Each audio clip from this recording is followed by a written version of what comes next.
gusto ko na hindi ko na siya pag-iisipan ng matagal. Gusto ko, in that day, mapag-isipan ko na para kinabukasan, magawan ko na siya ng paraan kung anong dapat kong gawin. Ganon din ba kayo?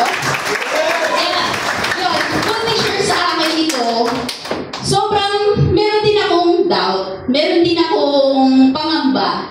Kasi, syempre, online ko lang nakita. And pangalawa, hindi ko kakilala yung tao na nag-offer sa akin at nag-share sa akin. Tapos sobrang layo, nasa Laguna, ako nasa Cebu. So, kumbaga, nasa isip ko, nasa mindset ko, totoo ba to? So, sabi ko nga, okay. So, sobrang ako, yung time na yun, hindi ako makakatulog. Sabi ko, ano bang gagawin ko? Ganito, ganyan. So, sabi ko, okay. Nakag-isip na ako na hindi ko malalaman kung maganda itong opportunity na to kung hindi ko siya susubukan. And yung time na yun, gumawa na ako ng diskarte, gumawa na ako ng paraan. At alam niyo ba kung anong paraan na ginawa ko?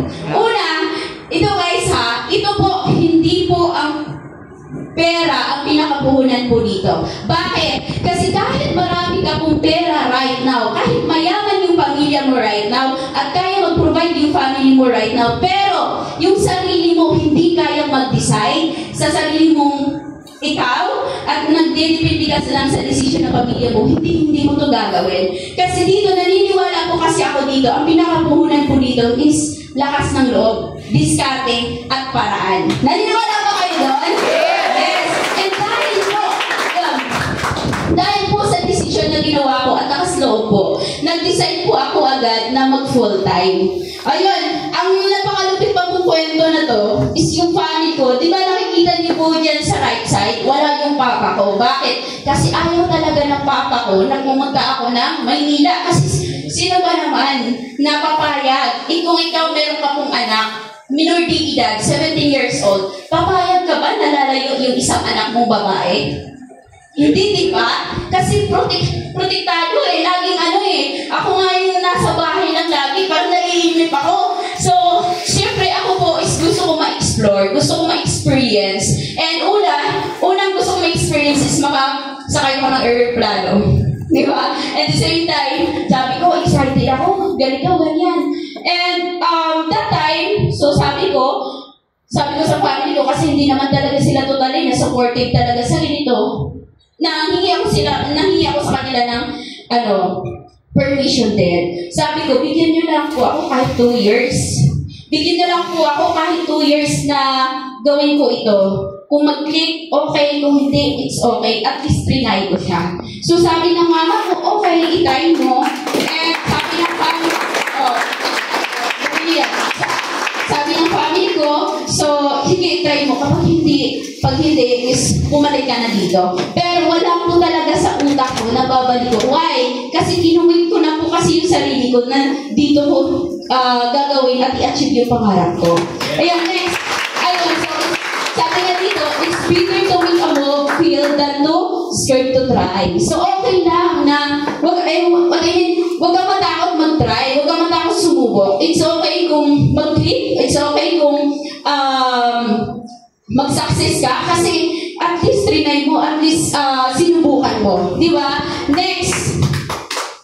Ayun. So, I meet this community. Ayun. So, online hustler page. Kaway-kaway. Ayun. So, I'm very grateful. Ayun. So, actually, guys, I'm very grateful for this kind of opportunity. Kasi, dito ko po talaga na-experience yung totoong pamilya. Ano yun? Na-experience yung ba yung na pakiramdam mo parang ito yung sayang pamilya na kahit hindi ko kaano-ano at hindi ko kadugo, parang ang saya nila kasama. Di ba kasi sa bahay, sa probinsya, ano na maririnig nyo? Siyempre, kung nasa bahay ka lang, ang maririnig mo lang yung away ng pamilya mo. Di ba? Nakikita mo yung anong ginagawa nila na pinagtatalunan. Di ba? So, nagtatalo sila. So, sabi ko sa sarili ko, ito, sobrang saya pala dito sa community. At dahil sobrang saya pala dito sa opportunity na to or dito sa OBI. Diba? So, ayun, dito ko po nakita at na-experience po talaga yung totoong pamilya. Ayun. So, sobrang saya. Kasi kahit hindi mo kaano-ano, kahit hindi mo kadugo, dugo, hindi mo ka, alam mo yun, hindi mo kapitbahay, kaibigan dati. So, kumbaga ang pinag-uusapan, pangarap eh. Paano mo ma-achieve yung first car mo, paano mo ma-achieve yung first country na i-travel mo. Alam mo yun, kasi hindi naman tinuro sa school eh. I know, hindi din tinuro ng barkada mo before na kailangan mag-aral tayo kasi gusto tayo pumunta sa ganito, ganyan. Di ba hindi tinuro? Even sa school, even sa family, hindi. So dito din talaga tinuturo yan. And ayun, so after 6 months guys, na nag-design po ako and 6 months to 1 year na ginawa ko po ito. Dito ko po na-experience na kumita po ng 6 digit or 6 figure. 104,000. Ayun. So, it was, I think, 18 years old. Nung 18 years old ako, sobrang laki. Para sa akin, nung nag-start, bago ko nag-start dito, ang malaking pera na nahawakan ko lang is 1K. Malaki na yon. Pag ikaw 17 or age ka pa ng ganon, parang sobrang laki na sa'yo yung 1K, 2K, di ba? So yun lang talaga yung nahawakan ko ng pera na para sa akin, sobrang laki na. Pero alam nyo ba, dahil po dito sa ginawa ko right now at decision na ginawa ko at naging part ako sa ganitong community at sa opportunity at sa OBI at sa Easyverse, alam nyo ba, ina-experience po sa akin yung 6 figure. Nasa kumita ko ng 104,000 at alam mo ba yung nahawakan ko yun, nanginginig yung kamay ko. Sabi ko, totoo ba to? Totoo ba to? So, nung time na yun, sabi ko sa sarili ko, ito na nga yun. Sabi ko, Lord, thank you kasi dininig mo po yung panalangin ko na dati sabi ko, gusto ko ng opportunity. Gusto ko matulungan yung sarili ko at yung pamilya ko. At tinupad po yun ni Lord. At dahil, syempre, dahil nag-decide ako at ginawa ko ito ng paraan. After ko mag-chike or kumita ng 104,000 is bumili po ako ng Apple gadget. So, yan yung first Apple gadget ko, iPhone 12 din. After, ayun, so nakabili na din ako ng iPhone 13. So, sobrang dami ng, yun, yung dati, pangarap ko lang, dati sabi ko lang sa sarili mo, gusto ko ng ganito, pero hindi mo alam kung anong paraan, paano mo siya ma-achieve. Kasi pag bumili ka right now ng mga iPhone is nasa 50,000 pataas, di ba? So hindi kayang mag-provide ng 18 years old or 19 years old ng ganon kung wala sila sa ganitong community. Next is dito, syempre hindi lang po ang pinag-uusapan dito is yung baguhin yung buhay mo at hindi lang po ang pinag-uusapan dito is yung income. Dito po pinag-uusapan din dito is yung time and financial freedom. Dito magkaroon ka ng chance na makapag-travel. Alam mo ba guys, na first travel po yung Batangas. Sobrang saya ko na nun.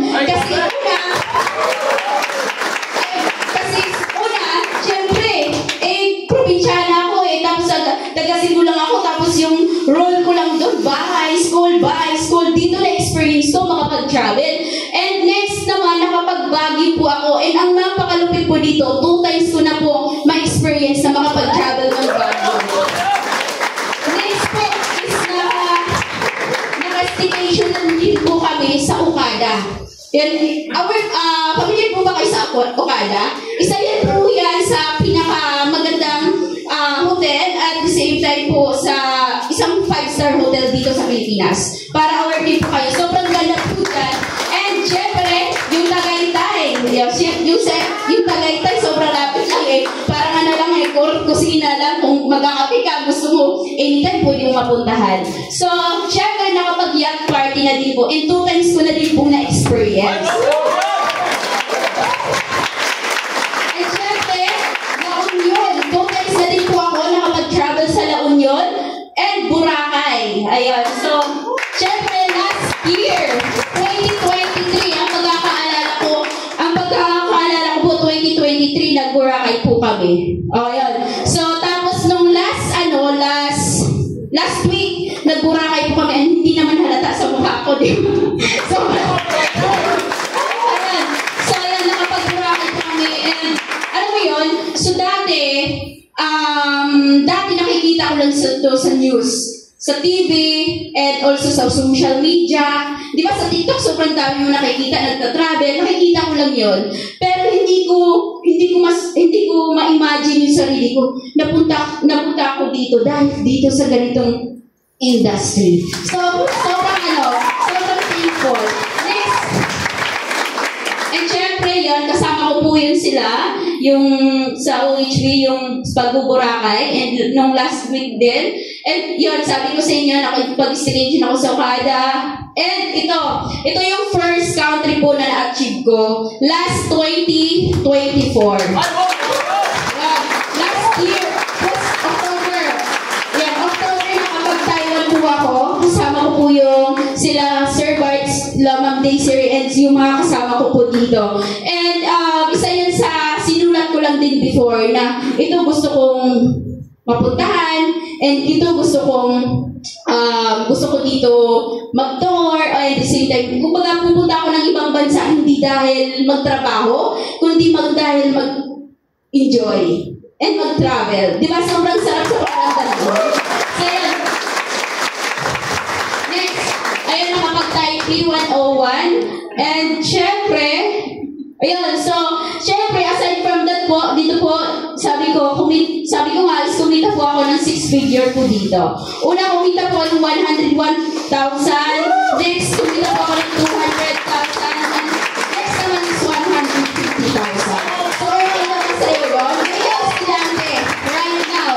Ikaw, estudyante, right now. You are 21 years old and above, or 21 years old, or 18, 19, or ilang taon ka na right now. Paano kaya kung after 2 years, after 1 year na-achieve mo to? Okay sa'yo yun? Masaya ka? Siyempre masaya ka. And, ayun, next, dito po, isa po ako sa pinakabata po na kumita ng 1 million. Ayan. Nawardan po ako ng Millionaire Circle nung 20 years old po ako. Ayun. Again, nagsimula po ako 17 years old. Nung 18 ako, kumita ako ng 100,000, mahigit, more than 100,000. And yung, nung 20 years old po ako, na-achieve ko po yung first million ko. Ito malapit. After 1 year, nung 21 years old na ako right now, na-achieve ko po yung first car ko.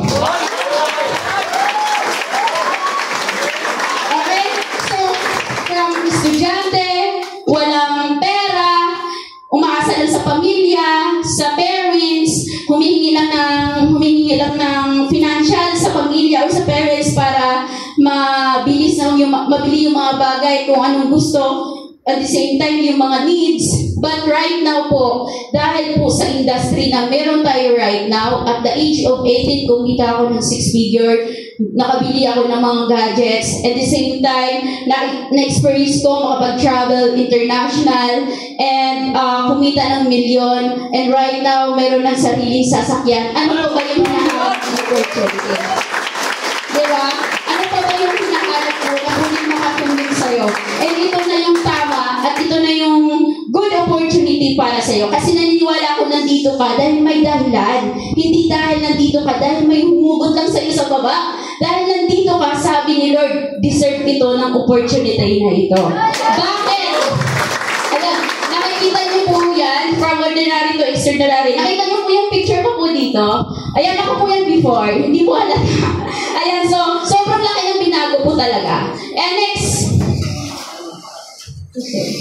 Yun, so lagi kong sinasabi ito, dream big and make it happen. Kung mangarap ka lang naman, guys, lakayan mo na. Kasi libre lang naman mangarap, tama? And yes, libre lang mangarap, huwag mo nang limitahan yung sarili mo. Kasi naniniwala ko na once malaki yung pangarap mo, and gustong-gusto mo mangyari at gusto mong ma-achieve, so gagawin mo yung makakatulong sa'yo. At ito malupit is nasa tamang community ka na at nasa tamang opportunity ka na and sa industry. So lagi, sabi ko nga, kaya, tuloy yan. So sabi ko nga sa lahat na nandito, first timer ka man, 2 years ka naman right now, or anong ano mo na ngayon, achievements mo na right now, tuloy-tuloy mo lang to. Kasi nakikita naman natin talaga sa ating mga uplines na sobrang laki ng binago ng buhay nila. Kung paano sila nagsimula, paano na yung buhay nila right now. So kumbaga dun pa lang magiging thankful ka. Hindi lang dahil thankful ka kasi may na-achieve ka, but magiging thankful ka kasi yung coach mo or yung upline mo or yung tao na nagdala sa'yo is may na-achieve na. Why? Kasi naniniwala ako kung na-achieve nila yon, sino ang susunod? Siyempre ikaw. Okay? May susunod. Kasi kung may tao na, may susunod at ikaw na yon. Ayan. So with that po, congratulations po sa lahat and thank you so much. Ibabalik ko na po sa ating napakabuti.